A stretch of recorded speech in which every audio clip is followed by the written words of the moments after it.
unfortunately, that's not to be at the moment. So how about you, Peter? You live in? I live in Indonesia, Bali, Okay. and now more recently Jakarta. So. Okay. Yeah. Well, great. Yeah. It's just such a beautiful part of the world, isn't it? Yeah, this is my first Christmas here. And fun. Usually I leave Indonesia at Christmas time, but this year I'm here. So. Okay. Can we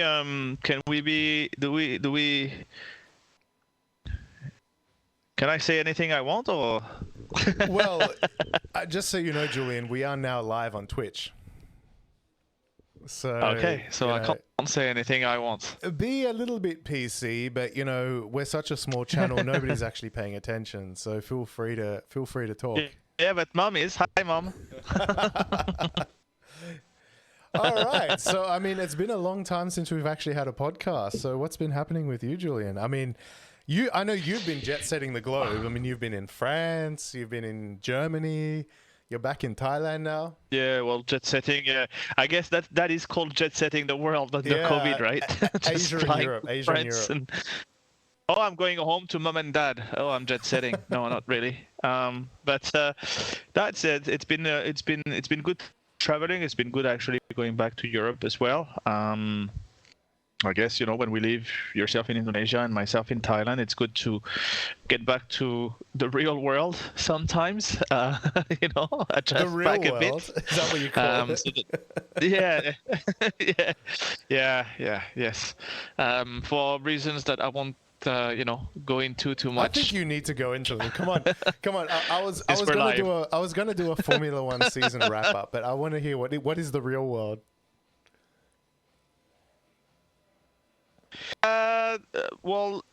Service is not as good in Europe as it is here, isn't it? Just going to the restaurant, Peter, right? Come on. I mean, you've been here as a little bit longer than I have. Do tell me, what is the service like in Asia compared to the Western world? It's up and down, so it depends. I think some of the cultures like America, where tipping is really prevalent, I think you sort of pay to get the service. Here, I don't mind. So I think it's fine. I'm rarely complaining, so I think it's fine. Yeah, I think again, it's one of the things. What I noticed is that the service in France is a lot more professional compared to the one in Thailand, at least, and in Southeast Asia by extension. But anyway, it's been good. What an end to Formula One! Incredible end to Formula One. Because I just want to get into this first, because I saw your rant, which I completely disagree with. My rant? You actually saw it. You disagree. Yeah. All right. Yes, I did. For anybody that's interested. It's not that I disagree, but I just. Did you see my Formula One rant that I posted on YouTube? No, I haven't. Okay. All right. So basically, my the summary is I'm really happy that Verstappen won. Right? You were there with me when we watched the final. But I know it was controversial and everything, but I still think Lewis Hamilton's a dick. So, as an outsider to the podcast, maybe give us your feedback, and then we'll do a season recap. How's that sound? Sure. I was not so much a Verstappen fan, so I was a bit disappointed with the end, but it was definitely exciting. So for the TV and the audience and stuff like that, I think it was quite a exciting end to the season. But yeah, I'm sure I'm interested to hear some of the details on why you hold your view and dig into some of those details. Yeah, so on my side, I think it's just we should remember that it was a whole season. And yes, the season ends with the last race, right? And yes, I do agree that the last race is controversial, to say the least. I mean, the way they did. For me, I just want to remember that, again, we're looking at the whole championship. And when we look at the first half of the year, Red Bull was dominating. I mean, the only, I mean, again, if Verstappen didn't have the tire blowout that he had in Baku, that incident in Silverstone Silverstone is my biggest point of with Silverstone is my biggest Hamilton, point of contention. he would have been 50 points ahead, right? So again, we cannot.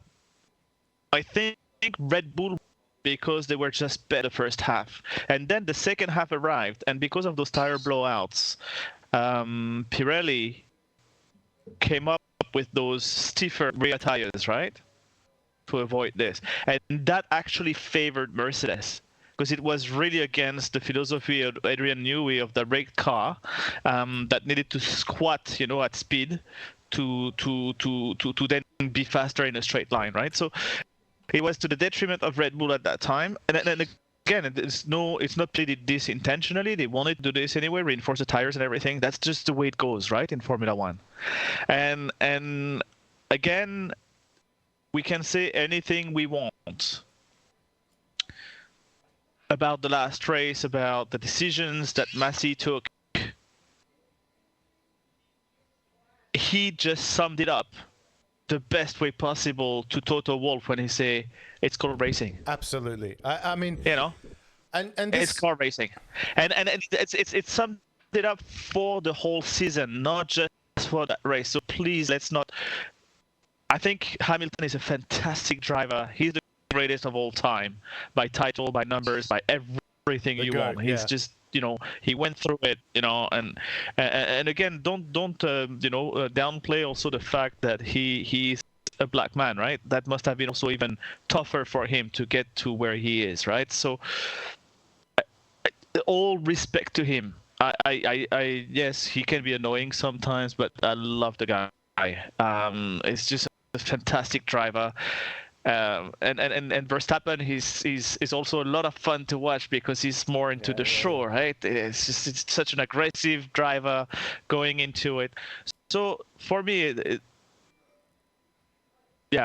Mercedes still retain the Constructors' Championship, which is, in my view, then as much controversial as Verstappen getting the Drivers' Championship. Again, if we come back to some of the incidents that Silverstone, what was the race also where Bottas actually crashed into both Red Bulls, out of control on the brakes, and then also Baku, right? So all in, fantastic season, and yeah, I mean, that last race was just, so exciting. I was angry. I was laughing. I was crying.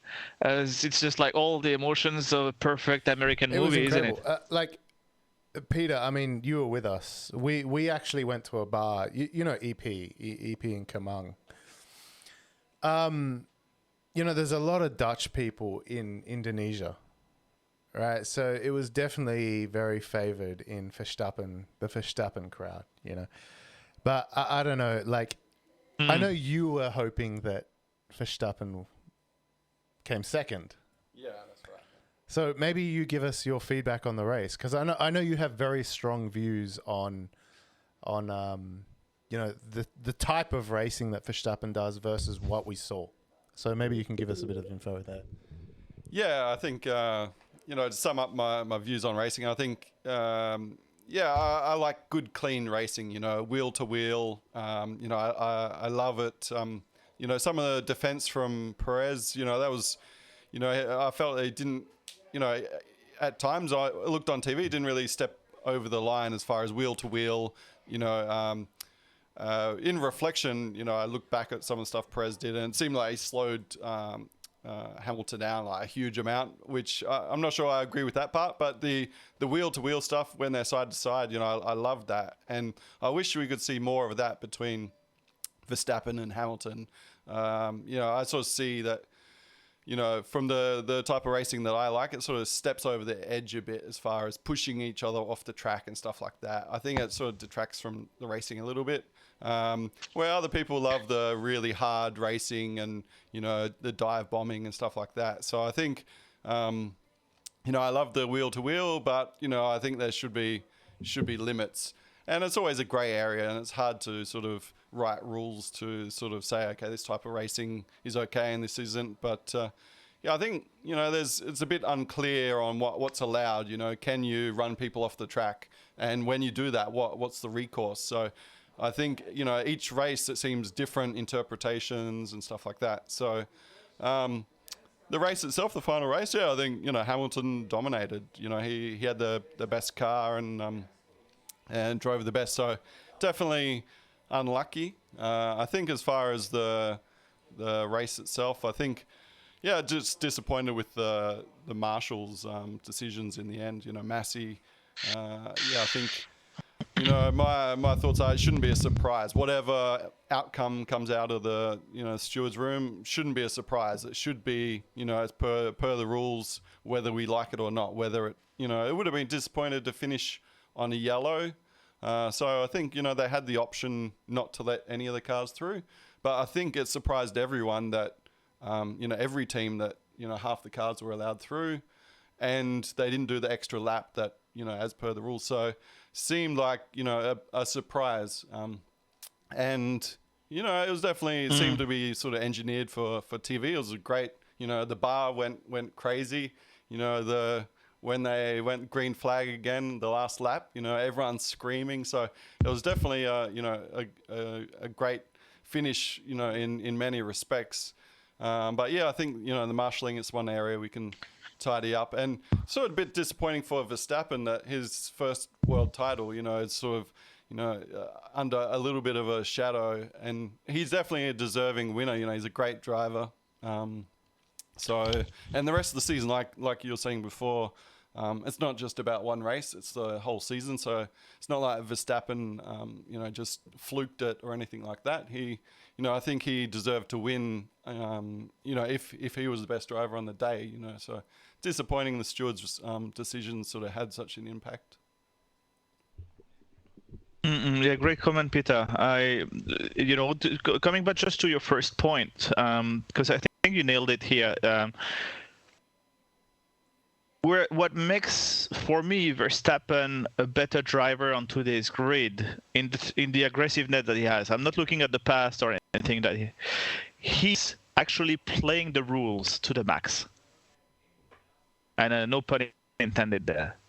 What I mean by the rules, if a car is on the outside, right, and the inside car is in front. You're the in, inside car is and in you have front of more the than a outside half car. car. That's important. Yes, actually more than half a car's length on the inside, then you can go in. So the very first move that he made during the race to try and take it where Hamilton actually went out, that is completely fine by the rules because he was on track. And so he is just playing like Alonso did. Remember, he went on the what race was this? Right? That was it. I can't. Sochi. When Ocon won. When Ocon won. Yeah. Anyway, the thing is, just, you know, he used that rule, right? He was in front of the cars that were braking. He just went straight, came out to the racetrack. He used the rules. And I think Verstappen is really stretching. He's just dancing on that, you know, on that line between legal and illegal, but he's really pushing it. So I fully agree with you that the stewarding should be more predictable in terms of this is the right thing. And the rules need to be also probably more fleshed out on the one hand. The second hand is that Michael Massey has a team of a few people.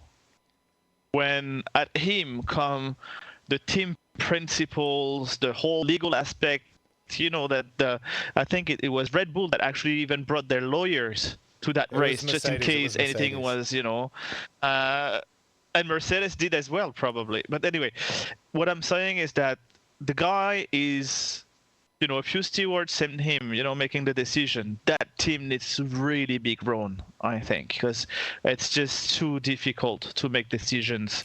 And we've seen this multiple times during the year, right? So definitely, again, for me, a deserved win by Verstappen, who was a contender the whole year. I think Red Bull did the very best they could do at the first half of the season. They had a bit of a curveball thrown at them by Pirelli with the hard tires, as I was mentioning earlier, the stiffer tires, rear tires. At the end of the day, doesn't really matter the outcome. I don't feel that there's a shadow of a doubt on Verstappen getting the title. I think he deserves it. He's got it. It's not going to be taken away from him nowadays, especially now that Mercedes has decided not to go further into this. For next question is those rumors around Hamilton saying that he might retire. So is it, and the Hamilton persona being a bit theatrical, Yeah. is that how you say it? Just trying to play the drama a little bit, because I don't think he can retire. I mean, as a competitor, if he retired, it would be such a shame. He's just so good. He's at the peak of his performance.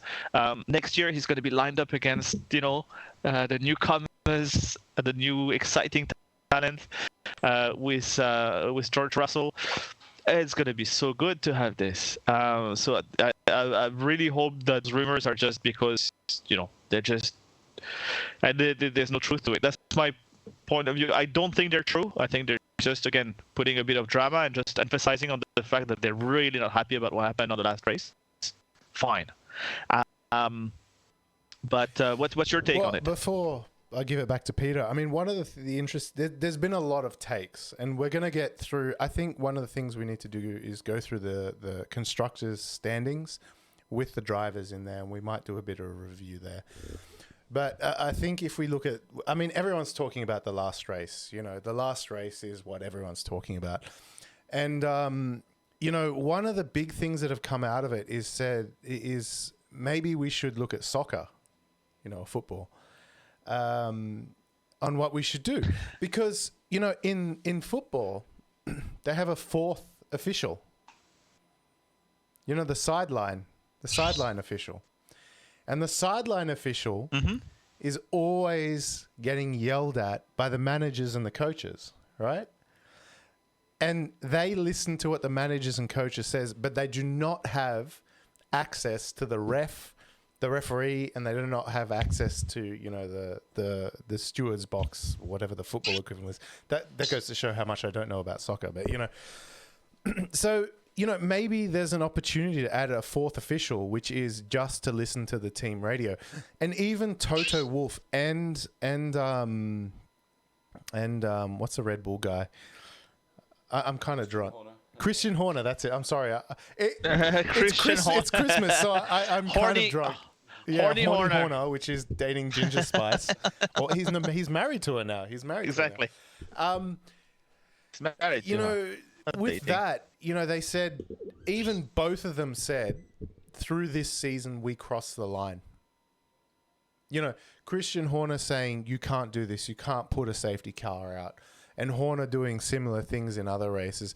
And both of them said, we crossed the line.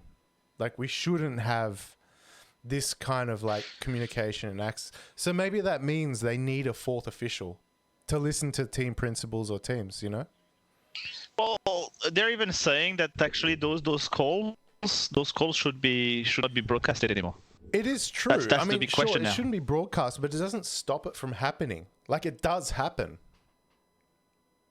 It does actually happen in the race where there is communication from the principal to the race director, and maybe there shouldn't be any communication to the race director from team principals anymore.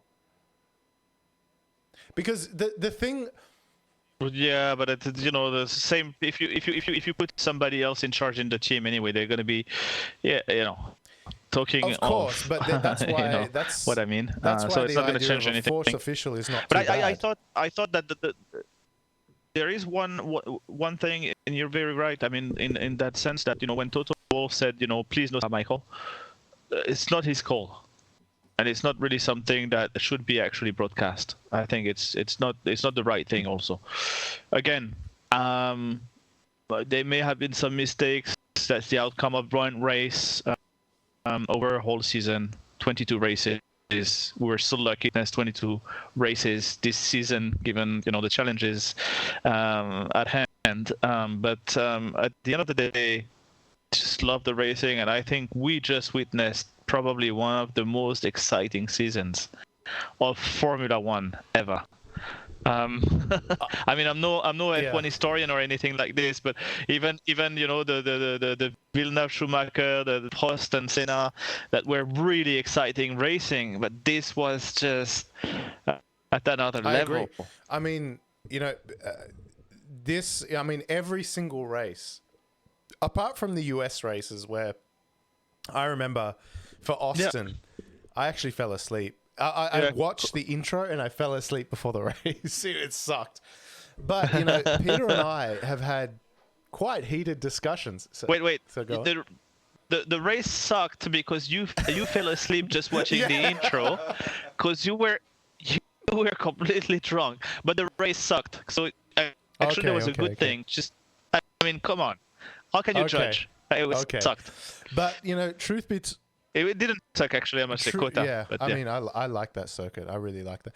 But truth be told, like, Peter and I have had some pretty heated discussions over the last 2 weeks about the race. And look, the reason why I gave the mic to Peter was because I actually wanted him to give his feedback, because I think his feedback is probably the most unbiased, apart from the fact that he is a Hamilton fan. Like, I really wanted him to give the intro because I think he's right. Like, I think you're right. I think, that really strong wheel-to-wheel racing. There's some areas that you and I disagree on, like, what you call Verstappen's dive bombing and things like that. But as Julian said, they're well within the rules and things like that. And even that Driver 61 video that I sent you, he goes, yeah, in my racing career, we accept it and we know it's normal and things like that. But there's a lot of things, we know through the season, because you've watched it as well, through the season, and particularly at the end of the race, it makes you feel like it was engineered for TV. But at the end of the day, there was no rules broken, And by... Yeah, okay. Maybe. That's praise. We don't know. Yeah, I mean, Michael Massey has the right to overrule any of those rules and blah blah blah, but still, it's a very controversial. Yeah, Sorry, I think with the rules, like, I had a bit of a read of them, and I think the Massa's response to the investigation, I think where they said one rule overrode another rule, and like I think it was like 12.2 and 12.3. Don't quote me on the numbers, and Rule 15 or something. And I think they said 12.3 overrode 12.2, but in my reading, there was no language in the rules that said one rule preceded another rule, apart from the one rule that said that Massa had the right to pull in the safety car whenever, use the safety car the way he wanted. But as far as some cars passing and some cars not, I don't think in my interpretation of the rules that was correct. So, yeah, I think. Yeah, it's the any word, right? Yeah, I think any means all. Car, right? So that's I think in Massa's own words, yes. If you look back at a previous race, he did say that all cars must overtake. So he had got some criticism previously for a race being delayed more than people thought it should be. So I guess the question is, is it okay to bend the rules to have a green flag finish? And yeah, I think that's something that F1 can clear up in future. I think, maybe, we're not sure, this is, some people argue yes, it should be green flag finish under, all circumstances possible, or do we stick to the rules, more hard and fast? So, it's a question to have. Now,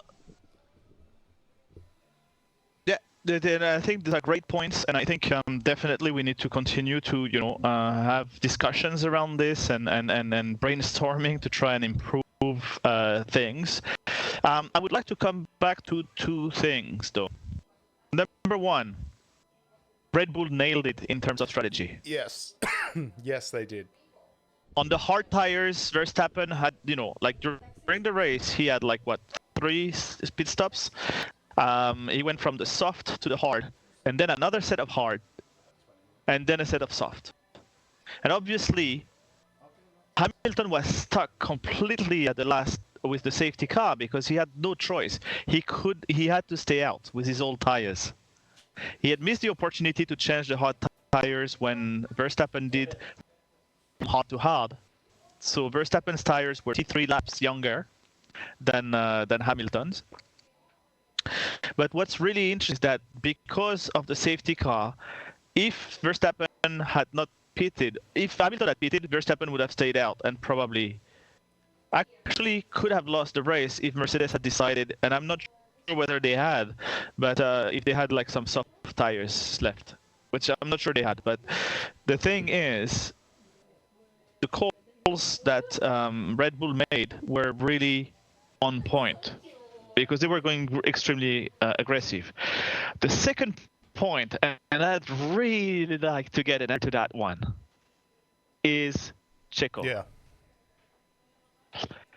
First of all, yes, putting the car all over the place, making Hamilton lose, 8 seconds, all up. Is that completely right? I'm not too sure. Sportsmanship there. Okay, it's a team effort, and blah blah blah. But what he was doing, he was all over the track. I don't know. I think this should be also looked at and probably regulated. It's not at the moment, so okay, fair game. It was allowed to be done. But the real question for me is why did they retire the car without any reason? The common belief is because there was something wrong with the car. They didn't want to risk a safety car or virtual safety car or something like this, so they retired the car. I don't think so. One of the theories that I've heard that I think holds value is that they probably actually did not give Checo enough fuel for the race. That his car would be lighter so that he would be able to really support Verstappen. That's a new theory that I haven't heard before.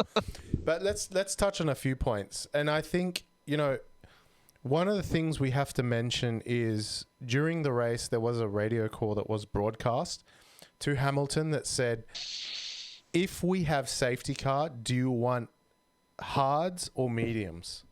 And Hamilton's response was, I'm fine with either. I remember that very clearly. Remember that? The next thing is the safety car came out and Hamilton stayed out and Verstappen went in on softs. Right? So... yeah, because then Red Bull had the upper hand. They were controlling that one. So I look at it that way and said, I think that was a strategy error by Mercedes there, right then and there. They should have pitted. They gave Hamilton, they even asked Hamilton, and 100%. They did not pit him. So that was a strategy problem. Hamilton was so fast, he would have, even with the grid position, even if, Verstappen had stayed in front, he would have overtaken and really killed him, actually. Overtaken him, that was that. Going back to Peter's point about, only letting some of the cars pass, I agree. I mean, that's one of the points that I agree where I go, why did you only let the cars in between the leader and the second position pass? I would have, because they've done this in the past, like not this season, last season, they added laps to the race to say, lapped cars, please pass or get your grid position back. And they added laps and then they went green flag. That would have been less controversial, I think. But at the same time, Mercedes pit added laps. Yeah, they added I've laps. Never heard of adding laps, actually. They have 2 hours to finish the race, right? What's going on there? My son just got some metal Pokemon cards, amazing. So it's it calls for a celebration. But they did add laps in previous races in 2020, not 2021. They added laps, right? So because of that, I just go, they could have added laps and then got the grid order back in line and started. Now, again, about Perez, your theory, that's a new theory. I haven't heard that yet, okay? But I think that makes sense. What do you think that makes sense? Yeah, I think it was really bizarre, and I definitely more suspicious on their simple explanation that maybe the engine was going to die or something like that. Yeah, I think there's no there's not a lot of downside for leaving him out as the last race if the motor blows up. Like, yeah, maybe the yellow flag, but like it's such a odd thing that you think the motor's gonna go. Like if they were sure, I think there would have been more conclusive stuff that's leaked out that said, we had all these warnings or whatever. Yeah, Checo would have said something, right? Checo would have said, like, okay, I hear something. There's a knock. There's a whatever vibration. Blah blah blah. Yeah, right? I think it was definitely strategic. I guess the fuel makes sense, but yeah, but I guess reflecting back on the season. Verstappen hasn't really had a huge amount of help from his teammate as much as Hamilton. So I know we talked before about me being a Hamilton fan. I'm actually like a Ricciardo fan. I'm an Aussie. So, but just for the final, out of the two drivers, Hamilton, Verstappen, Eric asked me on the final race who I was going for. I'm like, going for Hamilton because, I liked his type of racing more than Verstappen. But, I guess in many ways I'm more unbiased as far as, who was going to win the race, but it was more boiled down to the type of racing. When I watched it live on TV, the racing Perez was doing, I thought was okay, but then when I heard later that he lost 6 seconds in half a lap, I think that's crossing a line. I think it's definitely something they can review, and if team orders are okay, like previously they weren't okay, but they had secret ways of doing it. Like I'm a Weber fan too, being Aussie, so multi 21 and stuff like that. So going back to previous. Yeah, we I all think remember. if the rules are clear, if that's allowed, and slowing down so much, I think the slowing down at the slow part of the track, and it's I think for me stepping over the line a bit. But as far as racing hard and not making it easy to overtake, I'm happy with. One thing I'll disagree with you guys, both you guys, is with Hamilton's strategy. Yeah, I think if he, my fear going into the last race was that Verstappen didn't care if they both finished. He was going to win the title if they both crashed out, and that's one. My biggest fear on the last race, that it would go down to, a silly crash that took both of them out. So, I think if Hamilton gave Verstappen track position, that sort of brought that sort of crash scenario back to higher probability. So, I think for me, Verstappen got a lot of free pit stops where I don't think Hamilton. I think the team did the best strategy. Even based on looking at it in review. I don't think there was too many options. I think if he, they would have done the opposite strategy. Verstappen would have stayed out if Hamilton pit first. And exactly, they had no choice. So that's why Red Bull had the upper hand. So they lost that opportunity. I agree with you completely. The thing is, they just couldn't couldn't answer Red Bull's forward strategy. So it's not that they had the wrong strategy, it's that they had no choice. They were they were between a rock and a hard place, right? So it would have been very difficult. But again, I think the first first change of tires when Verstappen went in under the virtual safety car to get to hards, they should have answered that because they had the faster car and definitely would have had fresher tires, been able to overtake Verstappen, and I think that would have played a little bit differently, especially on the last lap again, because Hamilton was clearly still faster. He was way faster, even on old just tires. The tires. It's this. I mean, on old tires. I mean, the way he was able to keep up with Verstappen until the end of the lap, when Verstappen was 2 sets, softer.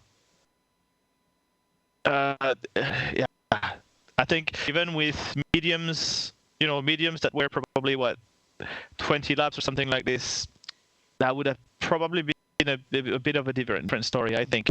And again, because of Hamilton being the talent that he is. Now, just I think out of the controversy, can we move on? You're a fan of Ricardo. I also love the Badger. I think he's a great driver, but he has been struggling this year. So what do you make of this year, and are your what's vision for next year for Ricardo? Yeah, this year I'm really disappointed, and surprised. He's been such a great driver, for really competitive, and this year just not so much. And I think no one really expected that his teammate would outshine him, quite convincingly. So. Yeah, I'm not sure. I think they say it's down to the car and the driving style, and not being a great match for his driving style. But yeah, I think part of being a Formula One driver is adapting. So yeah, I don't really have a great explanation on maybe the first few races you'd expect take a little bit of time to adapt, but yeah, I'm not sure. I guess next. Yeah. Well, he's got to win. He's got to win. He's got one win this year. Yeah, I guess. I guess next year new car, but I think it probably shows how his teammate. Norris is such a great driver. So Norris. Yeah, I think it probably shows that more than anything else. So yeah, I'd love Ricardo to be the best driver, but yeah, I think he's very competitive, and give him equal car. Normally he's very good as far as qualifying. I watched closely with his. Yeah, remember when he was along with Verstappen. Yeah, I mean Verstappen was quite new, but still Ricardo was showing. Yeah. So yeah, it'll be interesting, but yeah, I guess he's such a nice guy. It's hard to throw shade at him. He's always happy and smiling and stuff like that. So he definitely adds X factor to the F1 grid. So I'm glad he's there, but yeah, I just wish he was down the pointy end a bit more. Yeah, that's the same from my side. I think there's been some people who really shine throughout the season. I think Gasly is one of them. I think Ocon with his win that was in Hungary for Ocon, but also Sainz. I was gonna say, especially the second half of the season. My driver of the season is Carlos Sainz. I think he really, like you saw how Leclerc was the golden child of Ferrari, right? Well, it still is. Yeah, oh, it was. Yeah. No, apparently, there's some. With Binotto, there's run-ins a little bit. Yeah. But then Sainz came in. Sainz finished every race this season. Every race. He didn't have a problem with his car. He finished every race, and I think almost all of them in the points too. So But that's where Leclerc was a bit unlucky, because he had a bit of failures and things like this. But Sainz, the consistency is really there. I mean, the only times he came out of he was not in the point, still 11th or something like this. So, like just at the. I remember when you and me, before this podcast was online, you and me would call each other for every race, and we'd sit on Discord, just narrating the race to each other and talking about every controversial whatever. And at that time, Alonso was at Ferrari, remember? And we would sit there and say, I don't like Alonso, because he was racing against Vettel, and I'm a big Vettel fan, but the truth is, Sainz is like Alonso. He is consistent as fuck. And he is just up there all the time. He's in the points. He's not crashing. Sure, he can be aggressive, but he's not making mistakes. And he finished above Leclerc on points. Now, like you said, I know Leclerc has had his instances and this, that, and the other, but Leclerc has done some dumb shit. Like Monaco, for instance. Remember, he was on pole and then he put his car into the wall. Like, what the hell was that? Yeah. Yeah. No, And agreed. And granted, he also had like a few failures during the season and all of this, which were, and some of the crashes when in the same race where Bottas went in the back of everybody, then he had I think one of the Austins. So he had Stroll coming to him and everything. So he's got his fair share of bad luck, let's say, compared to Sainz for this season. But again, Sainz, seriously, very good. I think the comparison with Alonso, who is apparently Sainz's hero, the aggressive of Alonso is still... I know. But, this is the thing. This is the thing that what Peter was saying, like we know it's not against the rules to defend against somebody so aggressively. But Alonso, it's not Monza. It was in another one of the Italian races. Alonso did the same thing to Hamilton, so Ocon could get the P1. You remember that? And yes. Until the last race. I mean, the Checo was like really sending it because he had absolutely nothing to lose. It's a bit different, I think. I think the Alonso, with Alonso, he was defending, because he had the position, and when you have the position in front, you have the right to defend your position. Obviously, actually, it's not a right. It's it's compulsory. You have to. But the thing is, with Checo, I'm still a bit uneasy because I think he was just really pushing it to the limit. Again, using the rules, but he was sending it seriously. I'm just going to quote Driver 61 here. And he was really... He did say, like, it's totally legal what Checo did. He was in P1, so he was defending. He was defending for P1. But, like what he was saying was where you can hold up your opponent is at the apex. So what Checo did was brake hard and harder at the apex to hold up Hamilton. And that's not illegal. And that's exactly what Alonso did a few races before. But we're talking about Sainz here. But, going back to Sainz, to me, Sainz is that driver of the season. He's the guy that nobody paid attention to, but he outperformed who was seen to be the first driver at Ferrari. And that's just my opinion, And Ferrari ended up finishing, third in the constructors. They were, they got 323 points, and then behind them was McLaren at 275. So they deserved that third position. But I certainly think that, Leclerc did more stupid shit than Sainz. Sainz was always there. He was always racing. He finished every race and he was always in the points, And to me, I look at it and go, Sainz was the best driver this season. If we ignore Hamilton and Verstappen, I don't know. What's your opinion there? Yeah, just on the, deliberately slowing down and stuff, I just wanted to jump back to that. And I think the race before, Bottas was slowing down Verstappen under the safety car, under the, where there's virtual safety car.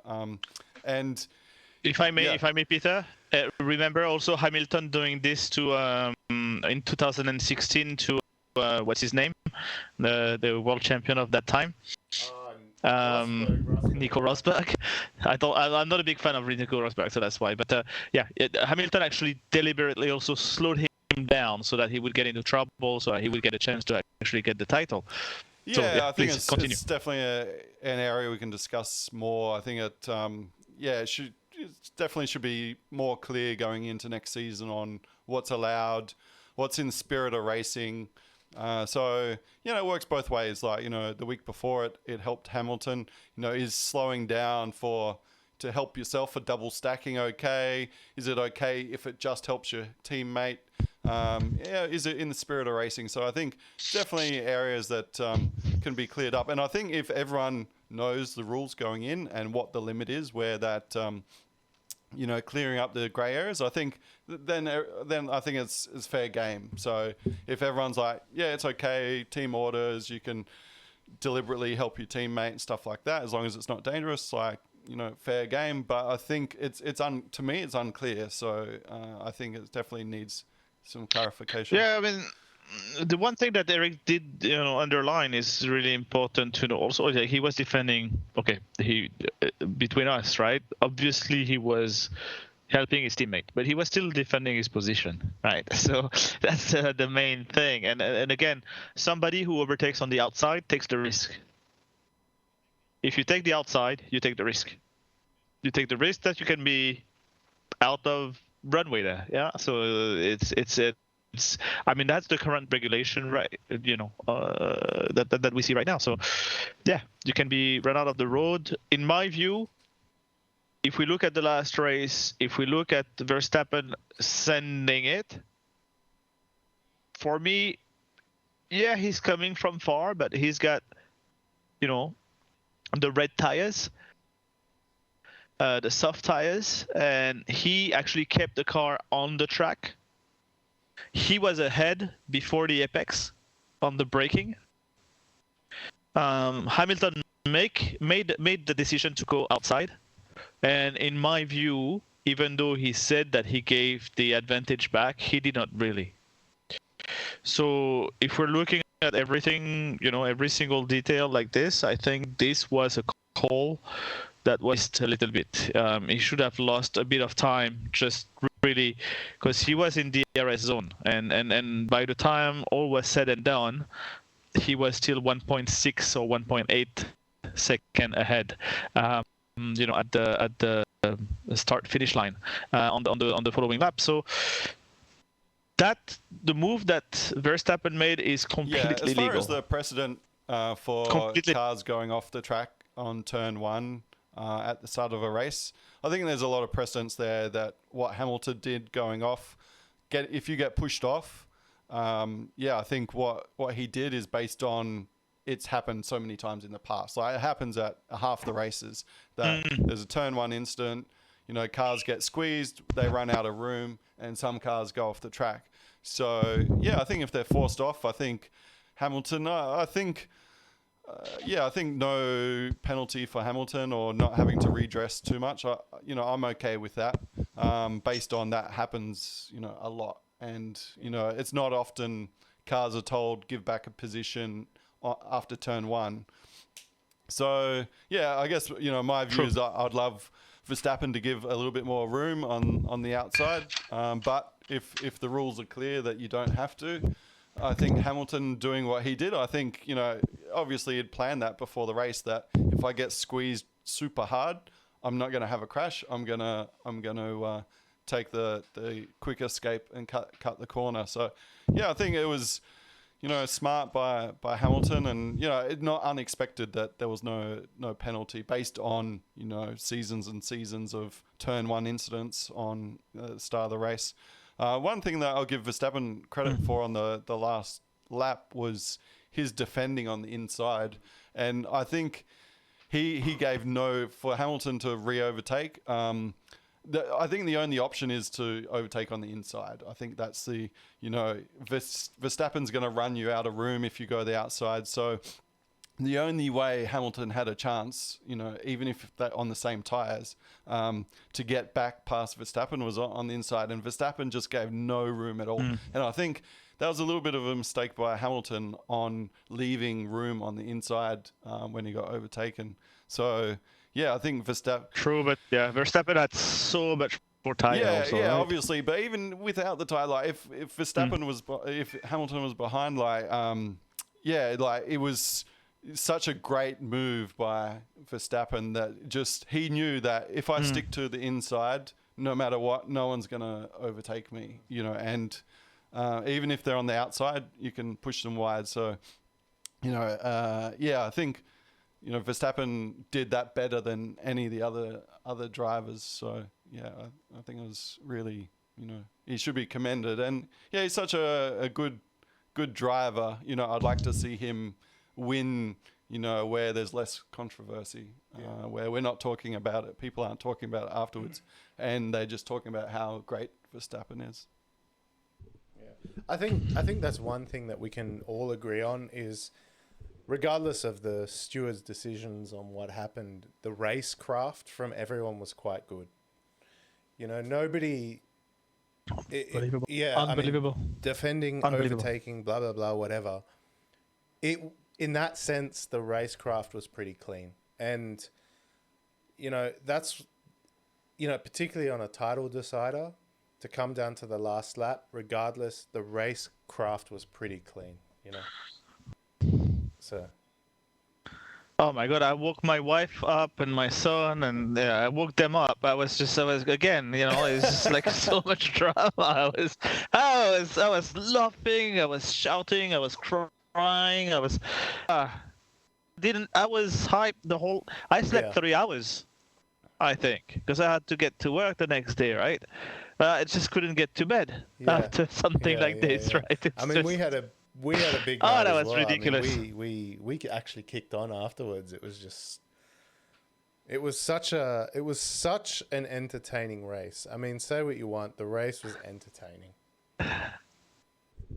It was, yeah. It was just crazy, and we had so many of those this season. I just, I can only hope that we get something, nearly as good next season. I'm so excited with the reshuffle of the grid, with, for example, Russell going into Mercedes, and also hopefully the new recipe is really going to give us what we hope, which is more close racing and all of that.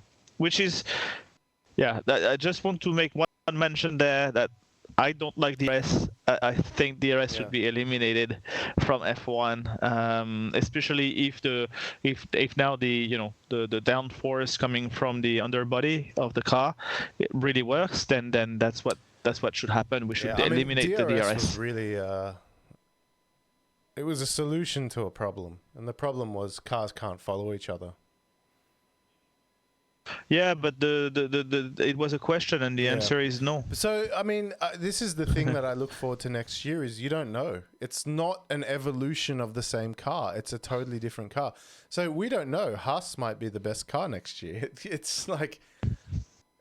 No, wait. There's still the question of the engine, and the engine, the Mercedes engine still is the best, right? So, you still have the packaging of the car. You still have the drag that you can produce by doing the cooling and things like this, So, but anyway, it is very exciting. It is very exciting. So, do I expect that Mercedes is going to be at the back and Williams at the front? No, that's not going to happen. I don't think. Yeah. But hopefully the top 3, at least the top 2 teams are going to be very close, and then the midfield is still going to be very tight, like what we had. That would be actually okay for me. Let's maybe let's maybe finish off with the following. Let's rank the teams. So in last position, Haas. No surprises there. I know we've had the memes of Gunther Steiner saying, "Don't expect anything from us. 0 points or whatever." Well, the guys have invested 0 right into this year. But But it's actually an excellent question, because the thing is, Red Bull put a lot of money into this year, right, to be able to win the drivers' championship, not the constructors, right? And Mercedes said, no, we're not really going to be putting too much into this year, focusing on next year. But then, seeing how Red Bull was dominant in the first half of the year, they actually had to reroute some of those budgets that they were allocating for next year to this year. So again, with those 2 top teams, perhaps not spending as much as they wanted to for next year's car, will that give the opportunity to the number 3, Ferrari, the number 4, McLaren, And who is the No, fifth? Is that it's, AlphaTauri or? Alpine. Oh, it's Alpine. So anyway, is that gonna give them the chance to actually catch up a little bit because they may not have spent as much resources this year to Maybe. try and win? But Interesting. if we Let's look see. at if we So look yes, at this Haas. year, I mean, Haas is I back. think Haas. I think as a team we can agree. Haas is Yep. at the back They as it invested should be. nothing, and we agree that's where they belong. But I think the bigger controversy is on the drivers, because everyone likes to make fun of Nikita Mazepin, right?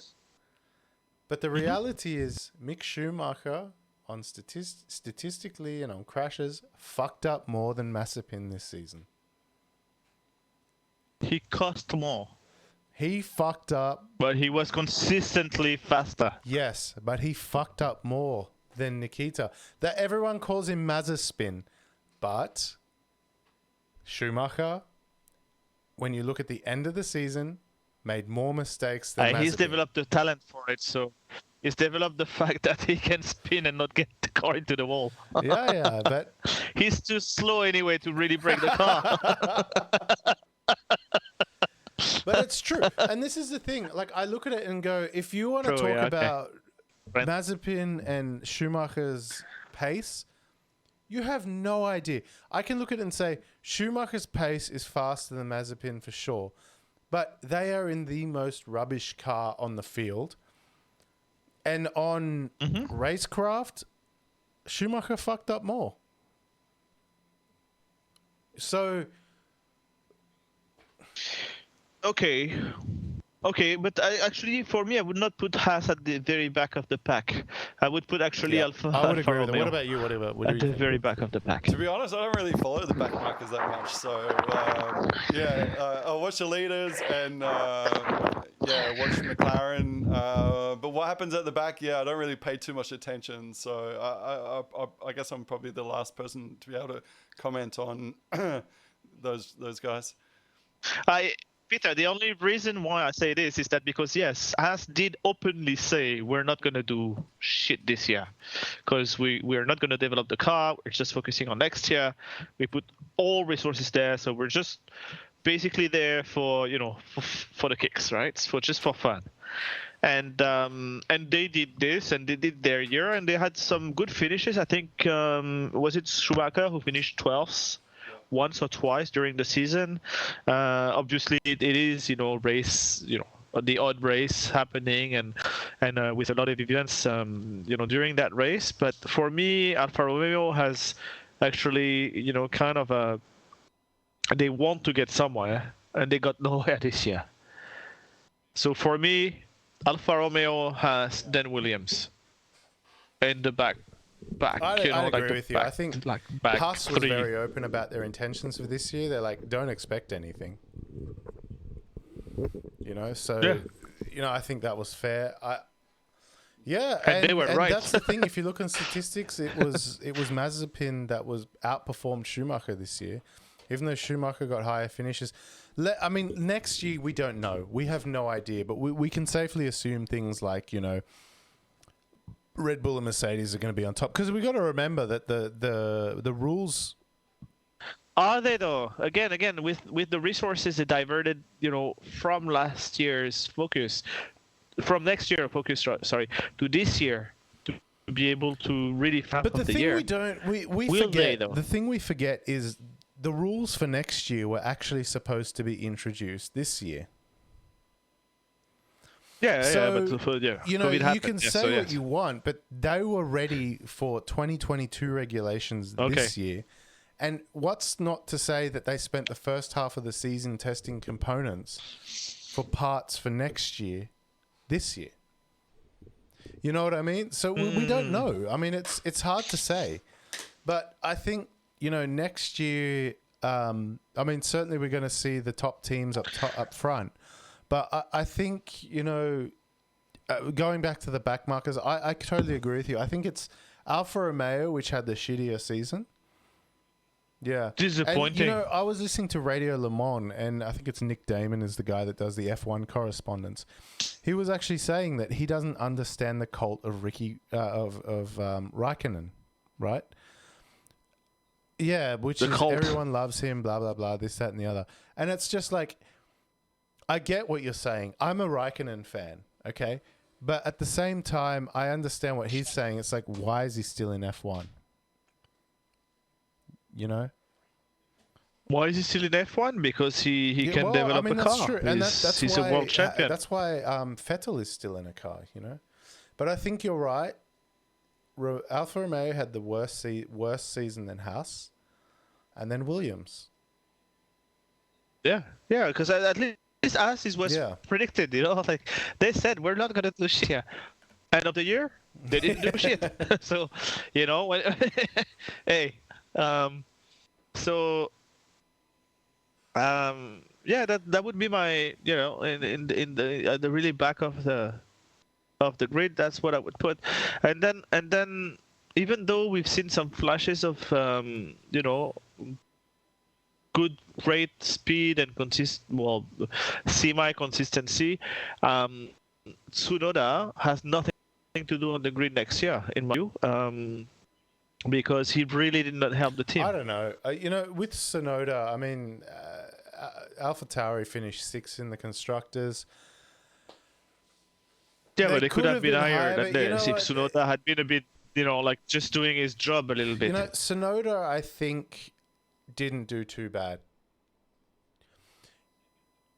Second half of the year, the last 4 races, yes. And the first half of the season, I think he did okay, and then he fucked up. But I think Tsunoda did okay as a rookie, because the other thing I want to look at is Gasly. They promoted him in his first year to Red Bull, you know, and the guy did shit. And then look at him now. He's a race winner. He's constantly in the top half of the field. You know, it's. I look at it and I say, Tsunoda, given this is his first season. I think given another 1 or 2 seasons, because I mean, you look at Norris, for instance. I mean, he came 3rd in his first race. Granted, he was disqualified, but he did come 3rd in his first race. You know, and then he had to fight his way back up. In his 3rd season, he finished 4th in the drivers' standing, I think it was. But no, sorry, 5th. But, you know, I look at him and I just say, you know, give him time and I think he'd be okay. I think he'll be okay, Gasly. Sorry, not Gasly, Tsunoda. So that's just the way I look at it. You know, but I think, you know, we've addressed Williams, Alfa and Haas. Let's have a look at Aston Martin. So they finished 7th on 77 points. Oh yeah, forget about them. They're going a little bit under the radar, who knows right? What's going to happen next season? Because the only reason is that it's because a bit disappointing. So, sorry, Norris is 6th. Yeah, I just opened up. Yeah, you got Max Verstappen, Lewis, then Valtteri Bottas, and then Sergio Perez is 4th, followed by Sainz, Norris, Leclerc, Ricciardo, and Gasly. And then Alonso on 10 in 10th position. It's kind of what we expected. Like, I mean, we could have guessed that just by watching the races, the driver finishing order. I think, and by counting the points, we would have, obviously. Well, yeah. But I mean, that, yes. I look at it, and after all this, I go, I think either Max or Hamilton would have deserved the championship, both of them.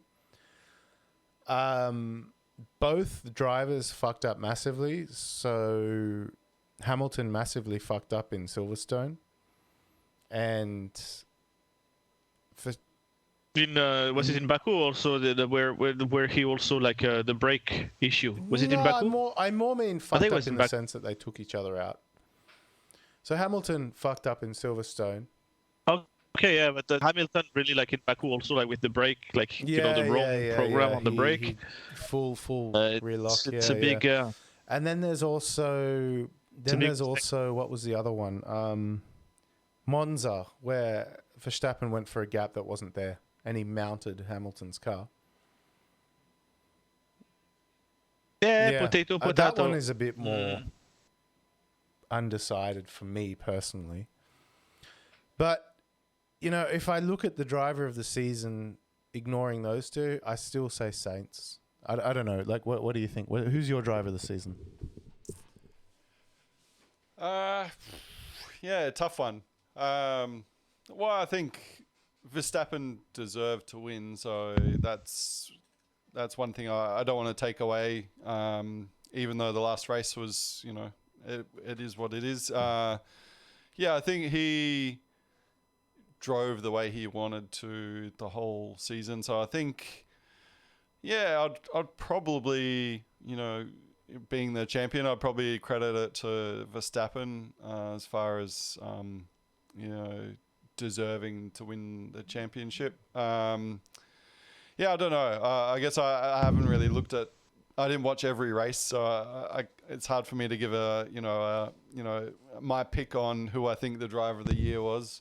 But I guess I just don't want to take away from Verstappen's championship. You know, final race is definitely rooting for Hamilton. You know, I like his race craft. More suits the sort of racing that I like. And you know, I'm amazed at how Hamilton's sort of handled things. Like, he's been very quiet. I think if I lost that way, or by a flat tire or some other thing that was outside my control, I don't think I could be, you know, so quiet and yeah, I think I would have been He's got some really good advice. Tearing the walls down. So I know he skipped the award ceremony and stuff like that, but I think yeah, I'm amazed at how well he's sort of being able to handle the whole situation and just keep quiet. You know, there hasn't been a lot of talk from what I've seen come out of Hamilton himself. And then it's something that I think is because we see the persona of Hamilton outside, you know, outside Formula One with the social medias and things like this. But at the end of the day, he went and congratulated Max, and then you see the father also, you know, going to Josh Verstappen and you know, congratulating him. I think you know, this is, again, we make big things out of, you know, those guys. They've been racing, they've known each other for really a long time. They're still mates, right? They're still, you know, we're racing together. Whatever happens, it's not about the people. It's not about Verstappen. It's not about Hamilton. It's about, you know, the greater thing that are the regulations that we're saying that are probably not clear. Those decisions taken where I think they don't have enough support, so there's not enough people to make those decisions in the instant, at least, you know. So it's all those things together, and there's definitely some improvements to be made. Sorry, but yeah, it's. That's the way it is. I was just looking at the grid, and for me, I think Russell would be the driver of the year because he was second in Spa with the Williams. Yeah, but this Spa I'm sorry was to not say, a real race. but Come on. I don't care it's circumstantial. I don't care that it is circumstantial. It is still an unbelievable result. Who could have guessed that a Williams would be on the podium, Ken, during this year? And yeah, at the end of the year for him was a bit disappointing, but come on, he's going to Mercedes. He's, you know, he's left already, right? And that's what's left Latifi, you know, to outperform him in couple of races and then twice also in qualifying, so that he doesn't have this impeccable record of being the fastest you know, qualifying guy at Williams. But yeah, seriously, I'm so excited for next year. The new recipe, the new lineup with the new drivers and everything. Raikkonen finally out. But yeah, I think it's going to be, again, quite exciting to see what's going to happen next year. So, all right, before we wrap this up, what's the predictions for next year? Peter, what's your prediction? Who's going to be up top? Well, I'm hoping. I think we would all love another Verstappen Hamilton duo. I guess as far as cars and drivers, I think they don't really have a lot of competition at the moment. So I think, yeah, if we just had tit for tat all year and some good hard racing, I think, that's I would just love that result no matter who wins. As far as for the records, I'd love Hamilton to get an 8th title. That would definitely be, amazing achievement, and probably, difficult to, ever repeat, any time in history in the future. In the future, I should say. I'm not sure the rest of the field. I think it's the best of the rest pretty much. It'd be good to see some of these young guys get in a car that's a step up and improvement. And I love seeing the guys that are new and having success towards the pointy end and getting podiums and stuff like that. I guess Formula One, not everyone has the same car. So, you're not really assessing driver talent. To win a championship, you need to have the best car or very close to the best car. And even if you're the best driver, you're never going to get a championship unless you've got that. So, I'd love to see some new guys up the front to mix it up and keep it entertaining. Julian, what about you? What do you think? Well, I think obviously I agree actually completely with Peter. The thing is, it's probably going to be a Mercedes Red Bull kind of fight. It's new regulation, so Adrian Newey is going to come up with like funky shit, like he always does. He's a genius when it comes to aero, so the advantage is to Red Bull, but then again Mercedes has just such an engine that the advantage goes to them. No, what I really hope is that we have a third contender, so I hope that it's not a two-way. I'm hoping for a three-way, as soon as tonight, but hopefully also for the championship next year. So I think my prediction is as follows. I think we're gonna have to look at Red Bull and Mercedes as the people running up front. But one of the things, I think that's my prediction. It's gonna be Lewis and Max again, and they're gonna slog it out for the title. But in my fantasy F1 world, I'm hoping for Sainz versus Norris. Really. I certainly think there's something brewing there, whether it's this season or seasons coming later. From the friendship, you mean going to the... something there in the future. I think that's something we're going to see. I like it. Whether it's next season or the season after or after that, I think that's something we're going to see. And and I think a dangerous contender moving forward is going to be Aston Martin. And Julian, we briefly discussed this on WhatsApp last week about all the people that Aston Martin has hired from Red Bull and Mercedes. Oh, they're poaching the talent. So That's unbelievable. Right. They are really center. hiring people from the top teams, and I think they could be a really...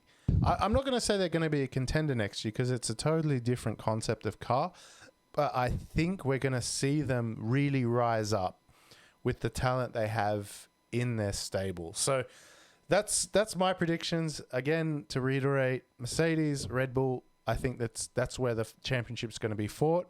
And I think we're going to see, moving forward, Norris and Sainz with Aston Martin, whoever is in their driver lineup, really fighting quite hard. I think that's what the top 5 is going to look like. Well, man, it's actually, and I'm gonna take a really big risk here, but I don't care, I think there's gonna be a first one and a second one. I know it's controversial, but what do you mean a first and a second one? There's a team that's gonna win next year. Okay. That's it. That's my take on it. Nice. All right, so maybe we call it there for the podcast. Thank you everybody for watching. I don't know how many people watch, but we'll upload this to YouTube. Hi, Mum. Hi, everyone that watches this in 5 or 10 years' time. But thanks everyone for watching this. At the end of the day, I think everyone in this call can agree that this season was incredible. It was absolutely incredible. It was sick. So, yeah. Loved it. I mean, we all did. I mean, we were. Loved it. I mean, I know I was in bed watching the races, and you and me would be messaging. Even Peter was messaging me about certain races as well. So, Peter, do you want to say anything before we leave? Thanks for having me, guys. I really enjoyed it. So, my first podcast. I've never sat down for a podcast before, so made it to the end, and you guys haven't kicked me off yet. So, must be doing okay. Thanks. Great to have you, Peter. And Julian, thank you. This season's over, but I'm sure we're going to have many more podcasts in between. No, let's do one next week, just for the hell of it. Yeah, just to catch up, and then we should go back also to looking at what's coming up in the world of cars, and what the different manufacturers are launching, and give an update on my car lineup at the moment. And then what's coming up next? I'm looking all of forward that. to it. So, everybody, thank you so much for watching, and we'll see you again next time. Bye.